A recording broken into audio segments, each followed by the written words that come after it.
Permamodel sa čilijima lagano završava svoju vegetaciju i u ovoj epizodi malo ću pričati o čilijima, kako možete da iskoristite stabla ovih biljaka, kako da ukiselite čilije, a da to bude zaista prava delicija i koje preparate možete da pravite od čilija. Zapravo, čilije su biljke koje itekako nama mogu da pomognu u sezoni, jer su jako dobar sistem lokalne odbrane u slučaju kada je neophodno da delujemo na predatorski lanac. Kada smo već na ovoj sceni, želim da vidite koliko ovdje ima martina. Ja uopšte ne reagujem kada se pojave martine, oni se uvek pojavljaju nekako na samom kraju vegetacije, ali nikada mi još nisu napravili veliku štetu, jer se u njihovom okruženju nalazi puno njihovih predatora. Bukvalno ovo što vidite ovdje, ova gomila, takvih je 10-ak u bašti, jer svako biće treba da živi u jednoj biobašti, svako biće treba da se nahrani. Ja znam da ovo vrlo čudno zvuči onima koji provedu čitavu sezonu boreći se s martinima, ali najezde nisu prirodne. Najezde su uvek posljedica neke naše greške. Već je bio prvi mraz, ali bio blag prema biljkama i ja lagano zatvaram permamodele, odnosno kreiram permamodele za narednu sezonu i zapamtite, pogledajte prethodnu epizodu, plan bašte za narednu sezonu. Jako je bitno da postavite platno na vreme. Bukvalno ovo što sada postavimo, to je gotovo platno u februaru. U februaru već počinjemo lagano sa setvom, pa ako imate kreirane permamodele, vi možete da krenete sa setvom i u januaru. Pogledajte neke od epizoda gdje ja pomerim sneg, ubacim seme i seme nikne onda kada za njega dođe vreme. Sve ovo je u nadogradnji. Dakle, ovdje imamo sada konverziju iz brzog uzgoja u onom pravcu. To je sve konverzija iz brzog uzgoja. Ovdje imamo nadogradnju permamodela. Dakle, ovo će biti sve zatvoreno. U pitanju su podzemni permamodeli i čekam da se završi upravo vegetacija mahunarki cvekli. Tu je jedan sjemenski krastavac, odnosno majka, koju čekam također da završi vegetaciju. Ovdje imam puno lisne mase. Pogledajte koliko ovdje imam gaveza. I još uvek bumbare. Evo ga, bumbar. Hoću da vam pokažem da, evo ga, beli kornišon, majka. Čekam da bude zreo, nešto kasnije. Krenula kasnije vegetacija s njim i onda se ovaj kompletan permamodel zatvara. Sve ovo što vidite ovdje ulazi u njegov sastav. Pogledajte koliko azota. Ovdje imamo i magnezijum i kalcijum i kalijum.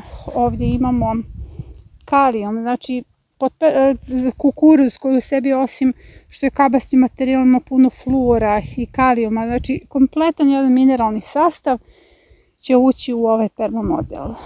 Sve vreme dok se bavim čilijima, ja zapravo sagledavam situaciju šta od ovih biljaka će nadograditi, odnosno ući u sastav tla za narednu sezonu, pa se tako i planira analiza gredica za narednu sezonu na osnovu samog sastava. Ovo sam, ovdje je slezovka i visoka mlječika, ali ovo što sam sada prosula po ovom prvom modelu, to sam zapravo pronašla u jednoj staroj štali, zapravo u pitanju kokošinjac. Ja nisam ni znala da prostorija postoji na imanju, ušla sam i videla da ima puno zapravo stelje koja je jako kvalitetna i to će mi biti kada se dobro pokvasi.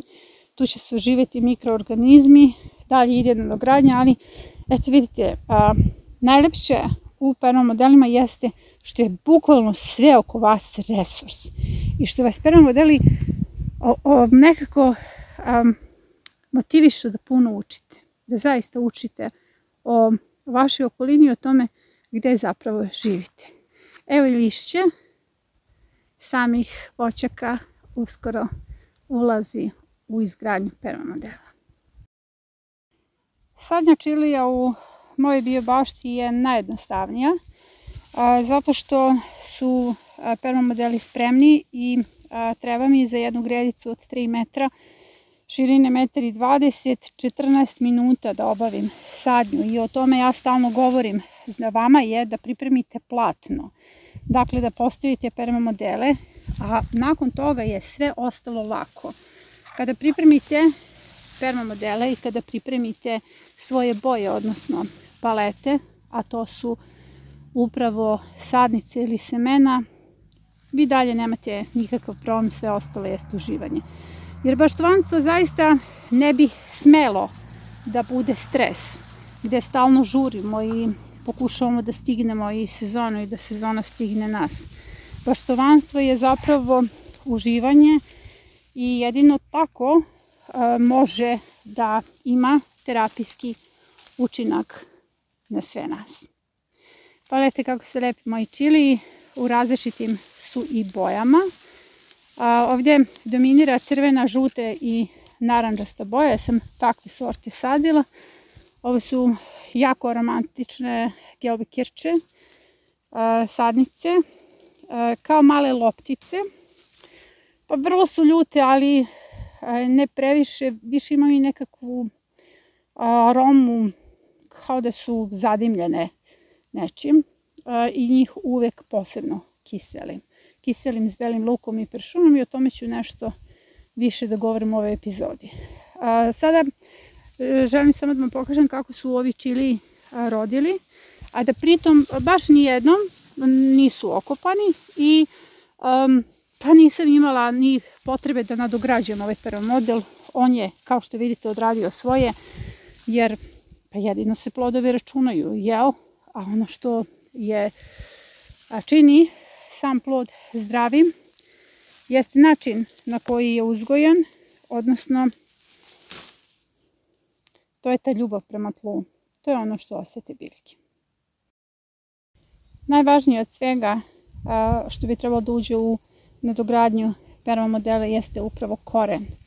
Koren je upravo mozak biljke i u korenu se nalazi čitav taj simbiotski svet, svet zajedništva, jer upravo u predalu korena imamo mikroorganizme koji tu žive i koji će nastaviti da žive kada ih položimo u permamodel i kada odradimo nadogradnju čitavog ovog stabla. Sama paprika je odličan resurs, ona u sebi ima i kalijum i kalcijum, fosfor, dakle to je biljka koja u zavisnosti od svojih delova jeste fantastičan resurs. Ja njih čupam i onda čitavu ovakvu biljku položim, to ću vam pokazati kada završim berbu, položim na permamodele i nastavljam nadogradnju.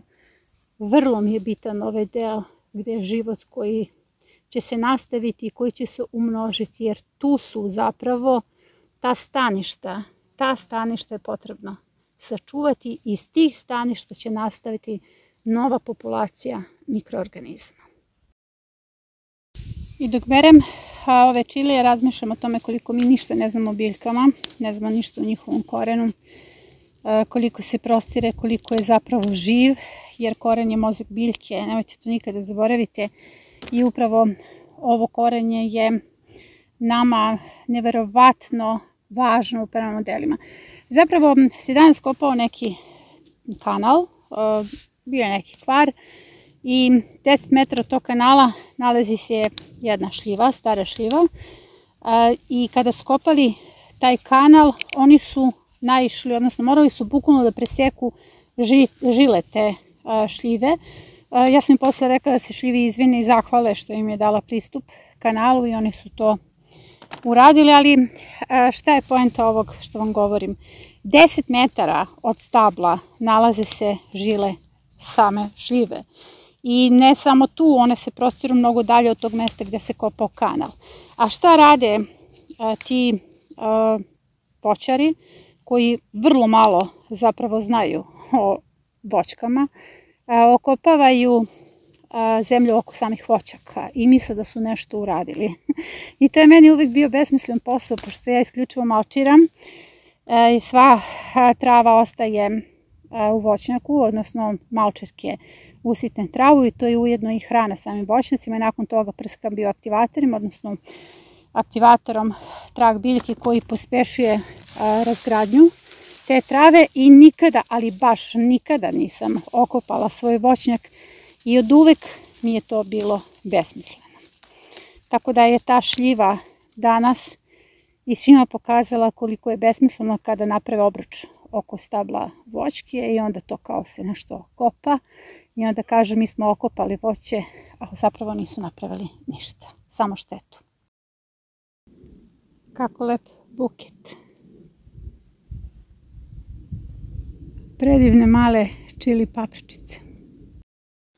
Još jedan predivan buket. Baš bi bilo lepo kada bismo ovako nešto poklanjali. Evo, meni svako može da pokloni buket čilija.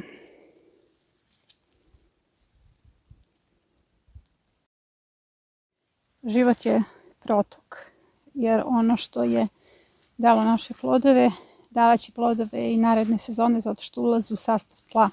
Dakle, smrt i iluzija zapravo ne postoji. Kada posmatrate zaista sve to oko sebe, shvatit ćete da sve samo menja svoj oblik, a zapravo ostaje živo. Tako i ove moje paprike. Kao što vidite, ovo je život.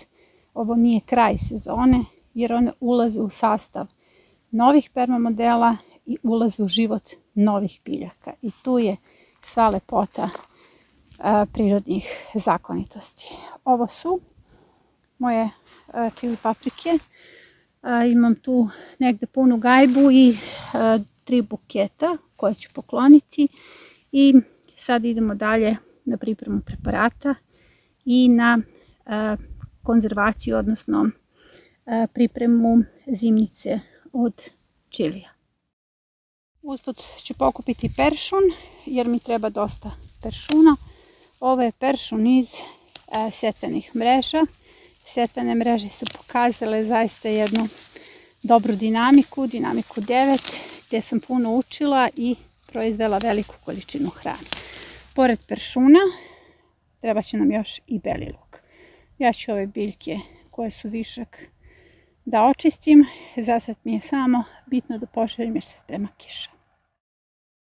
I gledam ove kupusavice koje su bile potpuno uništene od strane stenica. Još uvijek se vide tragovi kako se divno oporavljaju. I ono što sam zaključila u ovoj sezoni je da je potrebno posaditi dovoljno i za nas i za ostala bića. Jer nama onda uvijek ostane zaista dovoljno hrane. Najveći je problem što mi nismo naučili da delimo, pa onda posadimo sve ono što nama treba, ne misleći pritom da je potrebno nekih 30% i za bića oko nas. Posmatranjem stjenica shvatila sam da njih nikada nema više, znate. Njih uvijek ima u istom broju, samo što mi ne posadimo dovoljno hrane. I ovo su keljovi koji su zaista preživjeli jedan ozbiljan napad i evo kao što vidite. Rastu i stići je za berbu. Još uvijek ima stjenica, a one su već na izmaku. Iako se u ovoj epizodi bavim čilijima, prosto vas vodim kroz imanje jer sam krenula po orahe i kesten i usput i krompir u travi i želim da vidite kako je porastao kesten koji sam uzgojila iz plodova. Trebalo mu je 12 godina do ove faze. On je počeo da plodonosi i nema rak kore, nema nikakva oštećenja vidljiva trenutno. A pored njega se nalazi kesten koji je prebačen iz šume. Njegova majka također ima rak kore, kao što vidite i sam kesten ima rak kore. Ali ono što je mnogo zanimljivo, i majka i potomak plodonose svake godine bez obzira na oštećenje na samoj kori. Imaju jedan deo suve grane pa se onda obnavlja. ali majka je stara više od 30 godina koliko ja znam za nju i prosto je u tom suživotu sa rakom kore. Rak kore je kod kestena po meni i na osnovu posmatranja prirode više godina jeste neka vrsta hronične bolesti sa kojom kesteni žive. To upravo ovako izgleda, ali evo pogledajte sa ove strane. Sa ove strane nastavlja život. Priroda je čudesna.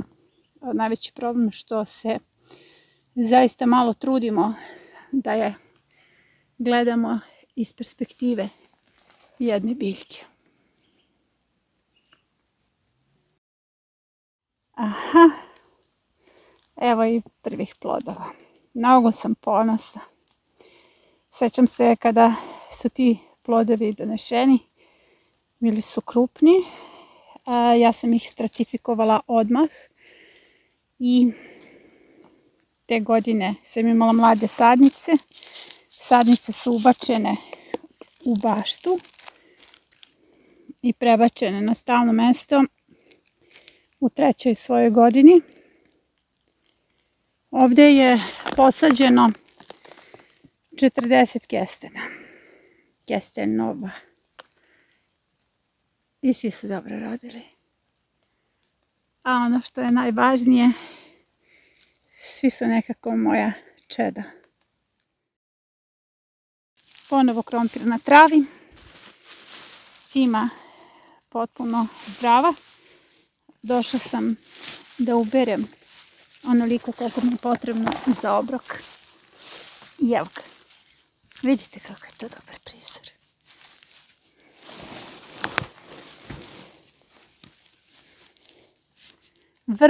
Vrlo zadovoljna. Ima ga na sve strane. Lep i zdrav. U svakoj epizodi vas podsjećam da pogledate epizodu sadnja krompira na travi koja će u mnogome da vam olakša i ulepša život. Krompir je potpuno zdrav i kao što vidite lako se vadi i čisti. Ovo je berba iz 2 kušice. Volim taj krompir na travi zato što vadim po potrebi, mada ću ga uskoro za nekih mjesec dana izvaditi potpuno jer mi treba taj kompost i natovarena ovim krompirom sada. Idemo u potragu za orasima. Idemo sada u džunglasti deo imanja. I dok hodam ovim delom šume, ja samo vidim resurse. Azot, kalijum, magnezijum, cink, kalijum, kalcijum. Mislim, neverovatno je. To je ono što vas motivacijno poštovanstvo zapravo promeni. Promeni vašu percepciju stvarnosti, vlastite stvarnosti. Jer u svemu vidite resurs. Vidite saradnju, jer osnov svega jeste da sarađujete sa svetom oko sebe, a saradnja je zapravo uvek neka vrsta koristi. Tako funkcioniše i predatorski lanac. U ovom slučaju korist nije nešto što je loše. Naprotiv, kada je u pitanju predatorski lanac, mi tu nemamo dobro i loše, već jedno. Ova kruška ima 150 godina. Gorastas. Evo već je krenula kiša. Mene štiti ovo veliko drvo. Našla se svega 20 oraha, veverice su sve pokupile. Veverice su jako brze. Ali ja se radujem kada pokupe orahe, znam da neće biti gladne, a ja također neću biti gladna. Pronašla sam sebi večeru sunčanice, nisam imala nož pa sam ih pokidala. Kad berete gljive, prvo morate znati šta berete, a drugo, vrlo je važno da ih režete i da ostavite korijen. Ovakvi prizori u šumi su česti, gdje biljka zarobi neki istorijski moment i pokaže ga nama. Evo ja sad zamišljam da je neko pio iz ove posude i da ga je ova zova prosto podigla i na neki način udomila, jer se ovo ne može skinuti. Kako nama biljke tako dobro govore o nama. Inače, ovdje je sve nizbrdo, nagib je ogroman, tako da sam ja zadihana i sebe stalno kritikujem. Hajde, možeš ti to bolje, uspećeš ti. Ali popela sam se na sam vrh. Evo da usput vidite i određenu količinu aronije koju sam ostavila da se osuši na samim žbunovima. Tako ću dobiti suvu aroniju za čaj. Vidite kako je lepa. Bukvalno je ostalo nekih 20 kg da se potpuno osuši i već je na dobrom putu. Evo je. Onda samo pokupite suve bobice. Možete različito ih koristiti, sameljete za čaj, jedan deo u placenene vreće i koristite kao suvo voće. Vrlo praktično, ne mora baš sve da se zamrzava i ne mora baš sve u dehidrator, biljke to rade same. Posebno aronija sa koje plodovi ne opadaju tako lako.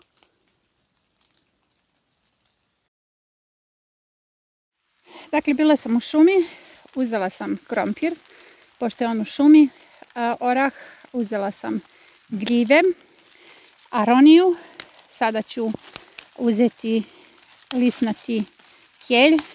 Ako se sjećate epizode šta sadimo u julu, ovaj kelj je bio zaštićen ispod onih mrežica i imam listove kelja svuda. Kelj se upravo ovako neguje tako što skidate sve te listove dole i uvek ostavite vrh da raste. Evo i ovdje je lisnati kelj, napravit ću sebi hranu. Mogla sam da uzmem i koprivu, ali nisam, znate zašto? Zato što nam trebaju resursi za pripremu permamodela. Resursa je uvek malo, vidite kako vire boranije. Trenutno mi ne trebaju pa neka ostanu tu. Resursa je malo, a u bašti imam dovoljno hrane, a svu tu koprivu ću upotrebiti za nadogradnju permamodela. I ovi keljevi su dospeli za berbu. U pitanju je zimski permamodel iz epizode šta sadimo zimi. Vidite kako je to dobro napredovalo. Ja sam fascinirana zato što je punjenje dobro. Eto, već sada imamo hranu. Vidite kako se isplati da se malo potrudite i da imate hranu za sebe. Treba će mi malo i blitve. Evo već pada kiša ozbiljno, tako da kisne i telefon, kisnem ja. Morat ću ovo dvema rukama, imam ovdje i rotkvice. Uglavnom imam večeru i sada mogu da se bavim čilijima, kiselim čilije i pravimo preparate od čilije i radujem se uskoro i ovoj salati. Ovo je blitva koja se sama rasijava u bašti. Sjeme sam dobila od jedne divne baštovanke, prijateljice Mire Dojčinović, i tada mi je rekla kako ću biti jako srećna ako je budem posejala i zaista sam srećna, pojavljuje se baš svuda i svuda imam puno hrane. Eto Miro, da znaš da si me jako obradovala. Ovo su 3 sorte blitvi, večera i doručak. Puno blitvi. Ovo je vulkan. Želim da vidite kako vulkan dobro izgleda. Nevjerojatno koliko hrane ima u bašti. Potrebno je samo da ubacite seme, napravite permamodel pre toga i biljke sve same rade.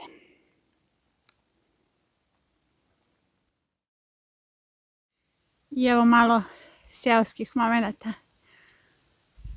Draškove ovce. Gdje ste? Mislim, mogu da ih dozivam, ali sigurno mi neće prići. Vidite kako su lepe. Ima ih baš puno i u dobrim su bilateralnim odnosima, ne ulazim u baštu. Prava jesen i bašta u podnožju voćnjaka.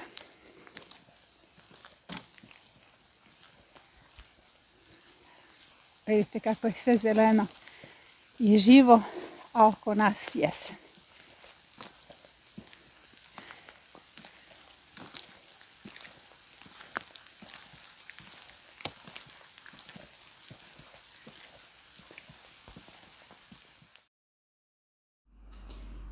Sada ću vam prvo pokazati kako ja kiselim čilije, jer svaka ova teglica može da bude pravo umetničko delo ukoliko se potrudite da pomešate i kombinujete boje i oblike.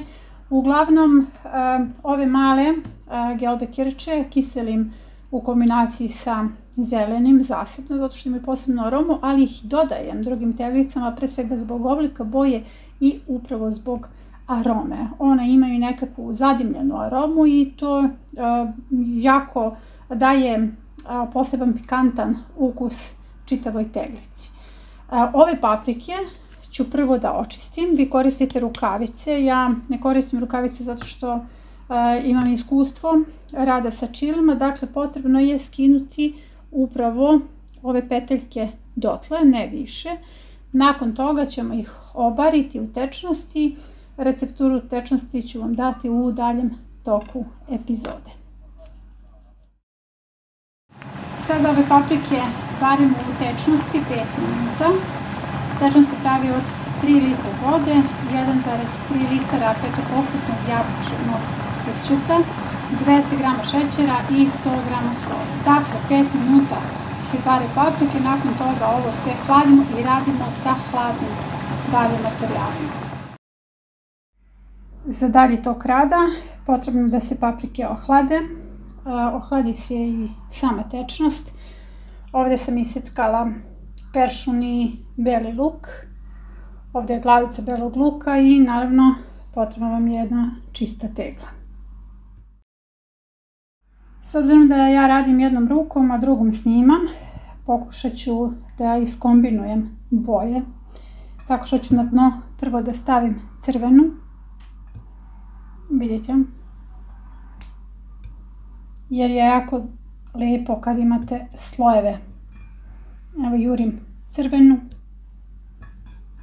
samo da prebacimo ovo sa ove strane, bit će mi lakše.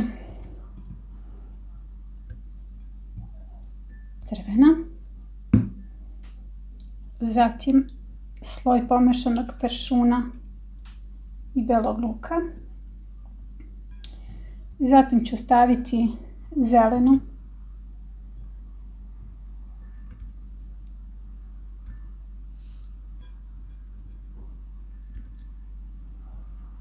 da, jako je lijepo da kombinujete boje, inače barim paprike zato što ih i više stane, a i tako su ukusnije. Zelena ne mora da bude isti oblik i sada je već bitno da malo pritisnete te paprike i ponovo imamo sloj peršuna i belog luka. Zatim ću staviti narandžaste.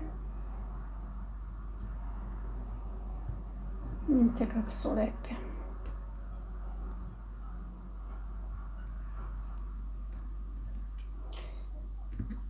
I samo ih sada već je vrijeme da ih pritišćete. Dobro.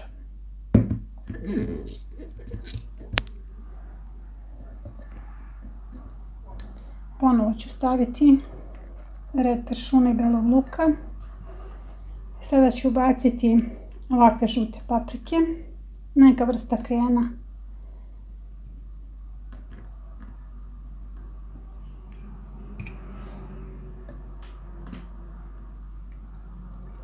Malo je nezgodno, ali sada već morate bolje da pritišćete, jer imamo još paprika koje moraju stati u jednu teglu. Na ovaj način štedimo tegle, a stane nam puno paprika. Evo, stigli smo do pola, mada to može još da se pritisne. Dakle, bukvalno kao peglane paprike. Pritišćite odozgo. Idemo dalje. Red, da, iza ovog ide ponovo beli luk i peršun. Zatim red zelenih paprika.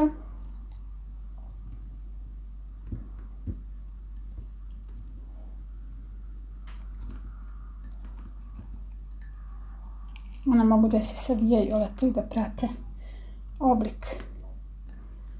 I njih pritisnete dobro. Vidite kako ja to pritišćem. Evo ga kako je lepa teglica. Ponovo red peršuna i belog luka, ovdje stana glavica belog luka i veze peršuna. Onda idem sa žutim, odnosno ovo su neke blago naranđaste paprike. Brža sam od kamere, tako da kamera ne stiže da zoomira. I ponovo pritisnete. Idemo ponovo šak belog luka, peršuna. Sada su mi već ostale ove gelbe kirče koje stavljam tu negde u središnju zonu, odnosno 2/3 sam već napunila. Neću da ih stavim na vrh zato što će mi isplivati. Za vrh ostavljam ove.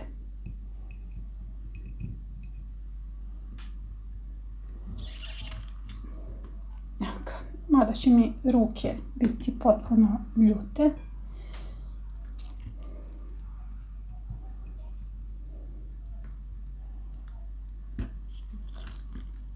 Pritišćemo ponovo. Baš lepo izgleda. A i stalo je puno paprika unutra. To je najvažnije od svega. Pritišćem jače gelbe kirče da bi one pukle i ostavile aromu. One zaista imaju divnu zadimljenu aromu. Potpuno su drugačijeg ukusa od ostalih paprika. Vidite kako to pršće. Evo ga. Sada sam već došla pri vrhu samom. Ponovo. I gore na sam vrh. Da zatvore teglicu.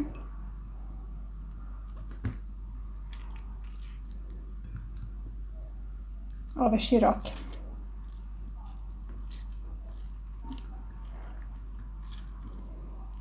Znači, ovo mi je ostalo od čitave činije paprika. Tu se mogu sa strane negdje ubaciti. Evo ovdje po ćoškovima još neka.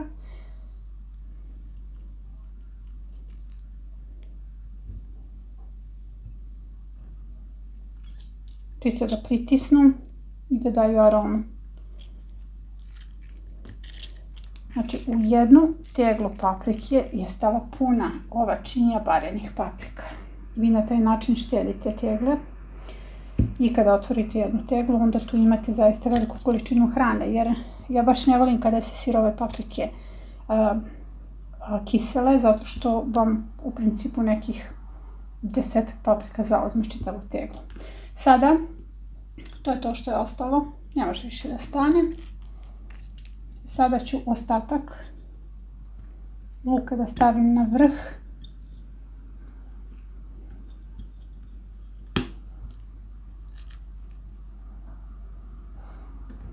I moja tegla je puna, vidite kako je lepa. Baš je lepa. Zapravo ovo je divan poklon. Ja bih voljela da mi neko pokloni ovako punu teglu čili papričice. Ono što dalje ide jeste da zalijete ovom tečnošću. I moram mi savjet da pustite 2 ili 3 sata, nekad ja ostavim preko noći da ove paprike upiju tečnost, jer ovo je sada iluzija da ste vi stavili dovoljnu količinu tečnosti, jer niste. Svaka ova paprika će u sebe upiti tečnost, jer ja sam sad došla tu negdje čak i do vrha, vidite, a to nije dovoljno tečnosti. Sada ću ostaviti da ova tegla odspava noć i lagano ću dodavati tečnost. Verujem da će tečnost pasti čak i do pola tegle. Samo ću blago da je zatvorim, jer kada dodamo tečnost, tegla ide na pasterizaciju.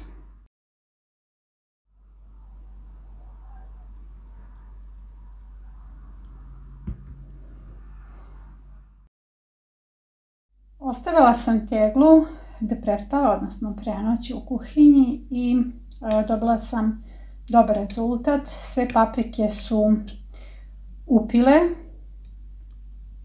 sokove, odnosno ovu tečnost, jer to jeste cilj. Nekada se desi da paprike upiju tečnost i da vam ta tečnost padne do ovog nivoa i onda kada pasterizujete odmah nakon punjenja paprika imate suv gornji sloj i tada se čitava tegla kvari. Ovo je bezbedno sada, ovo se neće pokvariti, ovako pripremljena tegla može da stoji minimum 2 godine i više. Ja imam tegle koje su stare i 5-6 godina i dalje upotrebljive. Pre svega ima puno belog luka i pršuna koji sami po sebi ne dopuštaju kvarenje.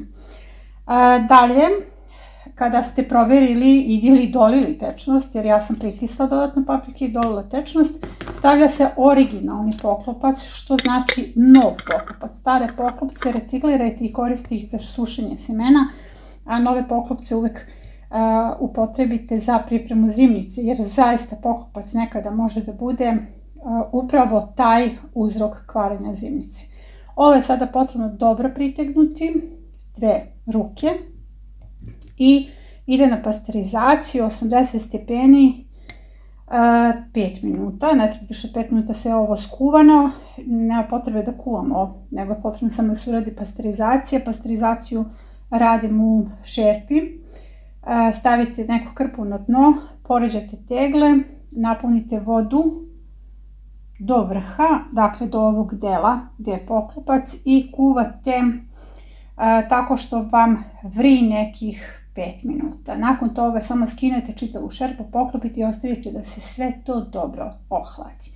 Evo vidite kako mi imamo lepu i dekorativnu teglu i ono što je najbolje, kao što sam rekla, kada se ova tegla otvori, ova tegla ima u sebi jako mnogo hrane.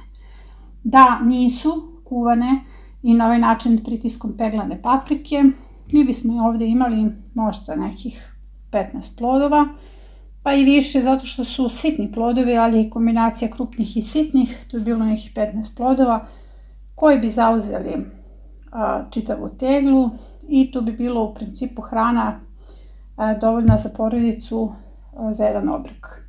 Na ovaj način zaista imamo puno obroka i zauzima se manje mesta. Naravno, ove paprike nisu hrskave, one su mekane, ali ja upravo ovakve i volim. Ovaj recept sam osmislila za sebe, zato što je čilije neophodno jesti zbog kapsaicina koji je izuzetan u prevenciji karcinoma, pre svega debelog creva. I potrebno je kapsaicin uvesti u hranu, ali ono što mi je smetalo kod ovakvog načina pripreme jeste dodatak ulja. Uglavnom su svi recepti s uljem, ja sam to izbacila zato što ulje užegne i da onako nekako ružan ukus i ove baš puno skrati vek, odnosno rok trajanja ovih teglica. Sada ovo ide na pasterizaciju i pokazat ću vam kako ja pravim sprej od čilija. Moja metoda podrazumeva neagresivnu poljoprivredu, ali nikako naivnu poljoprivredu, jer do uspostavljanja predatorskog lanca potrebno je nekada delovati. Ne možete tek tako da prepustite da narušen predatorski lanac pojede svo vaše povrće, jer da biste uspostavili predatorski lanac potrebno je i vreme i strpljenje. Upravo zbog toga su nam potrebni nekada preparati za lokalno delovanje.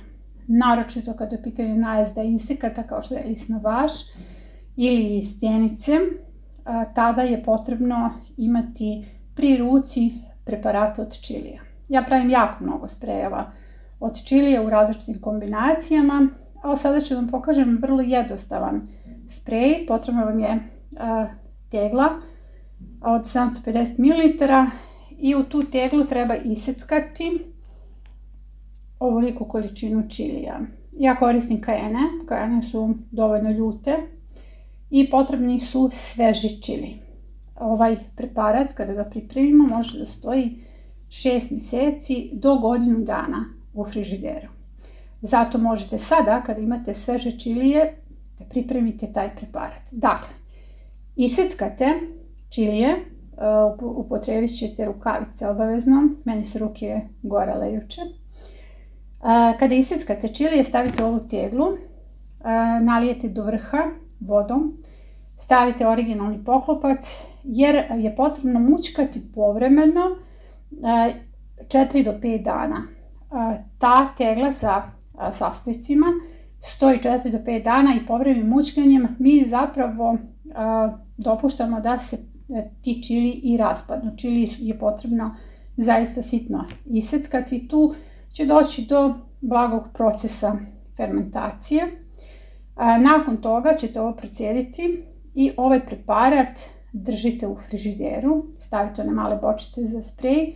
Možete da koristite kod kućnih biljaka ili na balkonima, zato što je balkon bio baš generalno teško ili nikako se uspostavlja predatorski lanac i često su mu potrebni upravo ovakvi preparati. Ukoliko želite za svoju baštu, veliku baštu, pripremite ovaj preparat, treba vam 500 grama iseckanih čilija u 20 litara vode.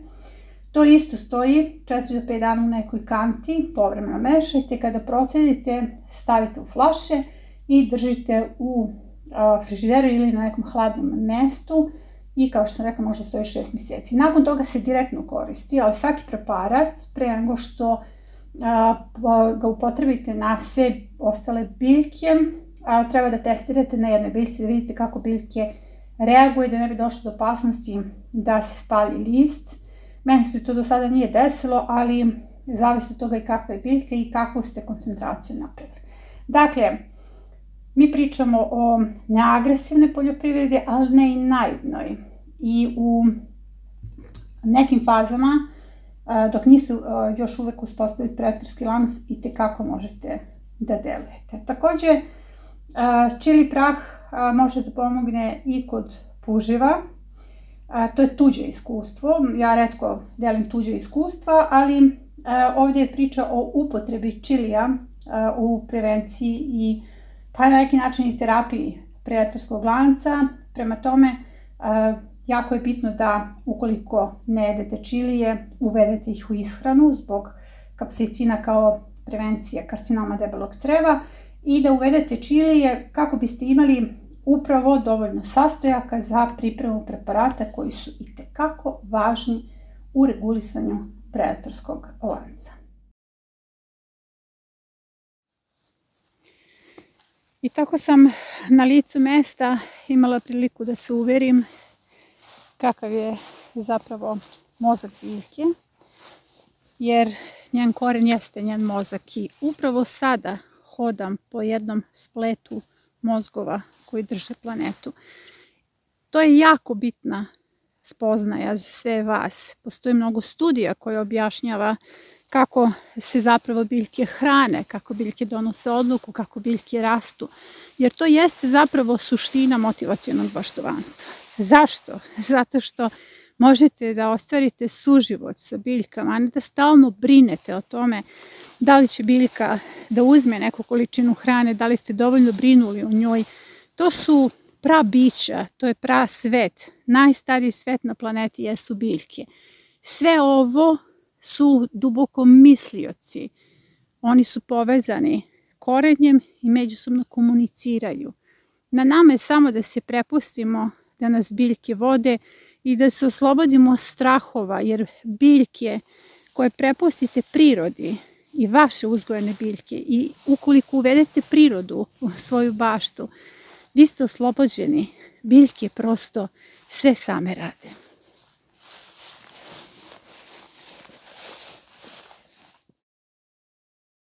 Na platformi Trag biljke okupili smo 11 zemalja i više od 100 gradova i svi oni proizvode hranu po biološkim metodama. U najurbanijim delovima grada sadi se krompir. To je tako dobar čin revolucije. Postanite i vi najradikalniji čin otpora. Pozivam vas na neagresivnu građansku neposlušnost. Pozivam vas na baštovanstvo kao platformu kojom se menja planeta. Zapratite kanal.